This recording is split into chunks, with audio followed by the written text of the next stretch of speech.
देशाचे महत्व अधोरेखित बांगलादेशमुळे. ज्या बांगलादेशला आपल्या हिंदुस्थानने स्वतंत्र केला, त्या बांगलादेशामुळे आपल्या देशाचं स्वातंत्र्य जर का अधोरेखित होणार असेल तर आपण कशाला ह्या देशात जन्माला आलो? कोणत्या पदावरती आपण बसलो आहोत?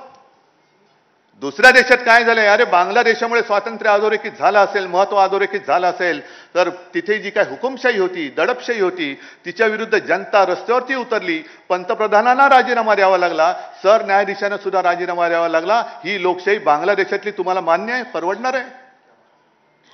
आणि स्वातंत्र्याचं महत्व जर का जाणून घ्यायचं असेल तर भूतकाळात डोकावं लागेल. हे आपले चंद्रचूड जी बोलतात ह्या बातमीनुसार, मी माझ्या मनातलं किंवा मी त्यांचं भाषण प्रत्यक्ष पाहिलं नाही, ऐकलं नाही, पण भूतकाळात डोकावं लागेल. चंद्रचूड साहेब मान्य आहे, पण आमचा प्रॉब्लेम असा आहे की आम्ही जेव्हा भूतकाळात डोकावतो ना तेव्हा आम्हाला रामशास्त्री प्रभूने दिसतात. रामशास्त्री प्रभूने राघोबा दादाला या प्रायश्चित्ताला, या जे काय पाप आहे, हा जो गुन्हा आहे त्याला देहांत प्रायश्चित्ताशिवाय दुसरं शिक्षा होऊ शकत नाही, हे सांगणारे रामशास्त्री प्रभूने आमच्या भूतकाळात लपलेले आहेत. आणि आपण सुद्धा कधीतरी भूत होणार आहोत, म्हणजे भूतकाळात जाणार आहोत. आजचा जो वर्तमान काळ आहे तो उद्याचा भूतकाळ आहे. मग त्यावेळेला आणखीन कुठे काही घडलं, मग देशाचं स्वातंत्र्य त्याचं महत्व कळण्यासाठी भूतकाळात डोकावं लागलं, तर मग आम्ही राजकारणी म्हणून काय करतो आणि चंद्रचूड साहेब तुम्ही सुद्धा या देशाचे सरन्यायाधीश म्हणून काय केलं हे त्यावेळेच्या भूतकाळामध्ये नमूद झालेलं असेल, हे नमूद झालेलं असेल. आज जी काय आम्ही लढाई लढतो आहोत ही लोकशाहीचीच लढाई आहे, स्वातंत्र्याचीच आहे. ज्या पद्धतीने हिंदू मुसलमान आणि महाराष्ट्रामध्ये सुद्धा समाजामध्ये हे जे काय आगी लावतायत. आता काय झालं, गेल्या निवडणुकीमध्ये मुस्लिम समाजाने भरभरून मतदान केलं, बौद्धांनी केलं, सगळ्यांनी केलं, हिंदूंनी तर केलंच, मराठी माणसांनी केलं. पण मुसलमानांनी मतदान का केलं? उद्धव ठाकरे बरोबर मुस्लिम का आले? मी हिंदुत्व सोडलं.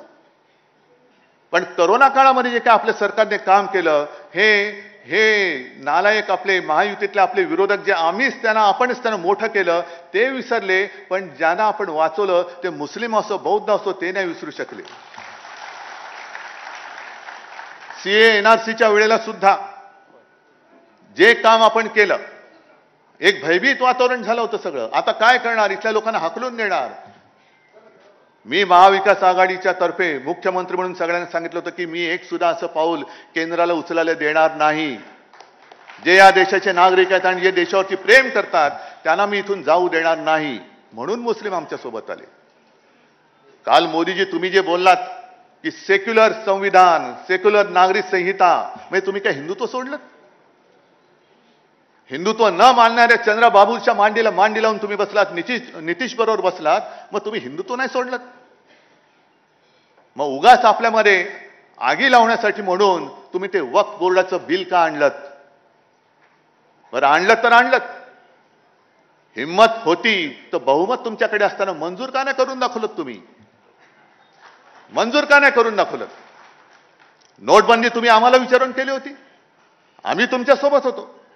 पण सगळे मंत्री, कॅबिनेट मंत्री असं म्हटलं जातं की त्यांना लॉक करून मोदी बाबा एकटे टीव्हीवरती गेले आणि आज रात 12 बजे लोकांना वाटलं 12 बजे काय होणार देव जाणे, नोटबंदी. मग आज बहुमत तुमच्याकडे असताना हे विधेयक मांडण्याचं नाटक, हे थेर का केलं तुम्ही? शिवसेनेचे खासदार उपस्थित नव्हते. अरे नव्हते, कारण मी स्वतः दिल्लीत होतो, माझे सगळे खासदार माझ्यासोबत होते. आणि त्या बिलावरती चर्चा करण्याचं जर ठरवलं असतं तर माझे जे खासदार आहेत ते येऊन बोलले असते काय बोलायचे असते ते.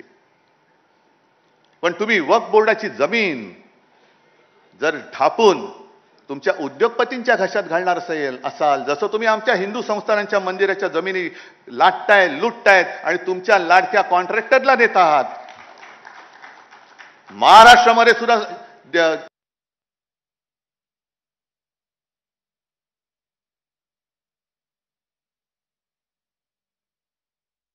मंदिराची जमीन किती राजकारण्याने ढापले त्याची यादी काढा. मराठवाड्यामध्ये किती ढापलेली आहे, बीडमध्ये किती केलेली आहे, लावा ना एकदा तो काय प्रश्न आहे तो धसाच लावा. कोणी केले ती जमीन ढापले? बीडमध्ये तर केस सुरू आहे.